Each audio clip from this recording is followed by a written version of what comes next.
একটা জিনিস তাবলীগ কথা মানে আমি যদি বিরোধিতা করি, আমি যদি কই যাইও না, তাহলে তো মাই মার্কা ফসাদ শুরু হইবই না। ওদিকে জান খাম করো, যার যার জমাতে কাবিরিন হলরে অনুসরণ করে করো, অসুবিধা আমার নাই।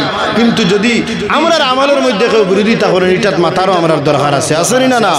ওদিকে নিজ নিজ আমল নিজ করুকা, অন্য যে আমল কথা এটা লইয়া হাসি ঠাট্টা করার কোনো কারণ নাই। এটা আমার অলি আল্লাহ বলে আকাবিরিন বলে ইকাইয়া দিয়ে গেছেন না।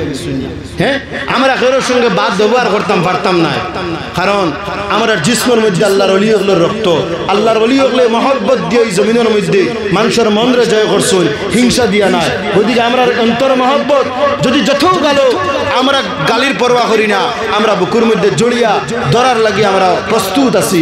ওইদিকে আল্লাহ পাক রব্বুল আলামিন হিংসা বিদ্বেষ পরিহার করিয়া সুহাগদের শান্তিময় একটা সমাজ গঠন করার তৌফিক দেয়। উৎসবে হোক আল্লাহুম্মা আমিন।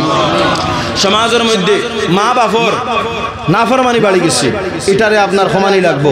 মা বাপরে যদি আপনি মানেন না আর বেজান অলি আল্লাহর দ্বারা যেন কোনো খামাইতো নাই, কারণ মার ফাউর তলে আপনার জান্নাত। যারা অলি হইছেন মা বাবার দোয়া লইয়া হইছেন, হিকাইয়া দিয়া গেছেন। আমরা অলি আল্লাহ হইছি মা বাবার দোয়া লইয়া, তুমি তো আল্লাহর মায়ার মানুষ, মা বাবার দোয়া লইয়া। ওইদিকে মা বাবার দোয়া লওয়া লাগবো না। এই সমস্ত আউলিয়া কেরামগুলোর মাঝে আরো কোনো সাজদা আসেনি না, কান্টুত কোনো মানুষের সাজদা দিতে আপনারা দেখছেননি না। সাজদা এই সমস্ত জিনিস রে আমরা বিরোধিতা করি না করি। আমরা ইহদিনাস সিরাতাল মুস্তাকিমের পথের প্রতীক, অর্থাৎ কেউ এক্সেস লাভালাভি করবো, বন্ডামি করবো, ফালানি সেসানি করবো, আমরা এটারও সমর্থন করি না। আর কেউ মিলাদ শরীফের বিরোধিতা করবো, এটারও আমরা মানিয়া নেই না। ওদিকে আমরা কোনো মানুষের খুশ করার লাগে জমিনও নাই, নবী হকলে অলি হকলে আল্লাহরে খুশ করার লাগে জমিনের মধ্যে খাম করছেন। মানারে খুশ করলে মানে কোনটা দিবার আসেনি কই না। আমি যদি আপনারা কই বলে আমার একটা জিনিস দেখো, আপনারা করতে পারবানি দিতা না। আপনারা খুশ করার আগে আল্লাহরে খুশ করা লাগবো।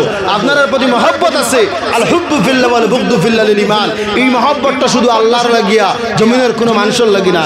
কারণ আল হুব্বু ফিল্লাহ আল্লাহর লাগি মহব্বত, আর আল্লাহর লাগি জিহাদ হইতো। আপনিও এটা লাগি আমার মুসলমান ভাই গতিকে আপনার প্রতি আমার মহব্বত ওলানা নিমাত। আপনি আমার ইসলাম মুসলমানের দুশ্মনী শুরু করে দেন, আপনার প্রতি আমার ঘৃণা থাকবো, লানত থাকবো।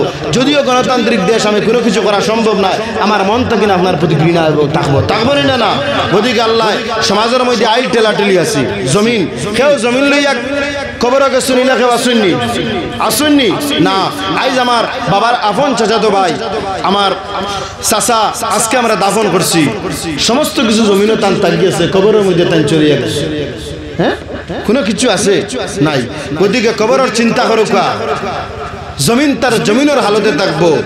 অনেক প্রাইম মিনিস্টার রাষ্ট্রপতি চলিয়া গেছেন, কিন্তু রাষ্ট্রপতি ভবন এখানে এখনো বাকি আছে, আসেনি না আছে। কিন্তু সেই রাষ্ট্রপতি জান বইয়া কইতা, আমি এই রাষ্ট্রপতি ভবনের মালিক, আমি রাষ্ট্রপতি।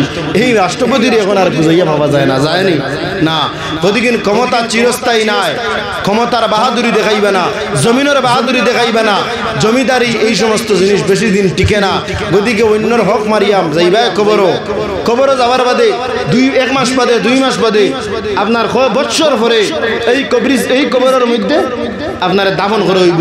কয় মাস করলে কইলাম বলে সৌদি আর আরব যদি আপনি ইন্তেকাল হন, আপনার কয়দিন বাদে উঠাইয়া শেষ। আর যদি ভারতের জমিনে ইন্তেকাল হন, আপনার 10-20 বছর বাদে মাটি উপরে দিয়ে আপনারা দিবা। এই কবরের মাটিটাও আপনার স্থায়ী নাই, কিসের জমিনের আপনি বাহাদুরি দেখায়। আর চুরি করিয়া কোনো মুসলমানে অন্যের জমিনরে হক দাবিয়া নিজে কখনো ঘরের মধ্যে শান্তি থাকতে পারতো না, সবসময় অশান্তির মধ্যে লিপ্ত থাকবো। আল্লাহ এই সমস্ত জিনিস থাকি অপকর্ম থাকি আমরা বাঁচাইয়া আল্লাহর অলি হলের অনুসরণ করিয়া ছোট্ট জিন্দগি গুজারাইবার তৌফিক দেব। আমার কথা থাকি যদি কষ্ট হইয়া তখন আল্লাহকে বাঁচতে আমার ক্ষমার দৃষ্টিতে দেখবা। আমি ওখানে কই আর খেউরের টার্গেট করি মাতিছি না, খেউরের টার্গেট করি মাতিতাম না, কারণ আমার লোকে খেউরের দুশ্মনী এখনো নাই, দুশ্মনী নাইও থাকতো না। যদি কেউ মনের মধ্যে কষ্ট পাইয়া তখন ক্ষমার দৃষ্টিতে দেখবা। আর আপনারা রে আল্লাহ নেক হায়াত দেব, আমি সবে পড়ি আল্লাহুম্মা আমিন। এখন কিছু কালেকশন আল্লাহর ওলি হযরত সিকন্দর আলী রহমতুল্লাহ তাআলা আলাইহি, আল্লাহর ওলি সকল সালিহিন ভালো মানুষ,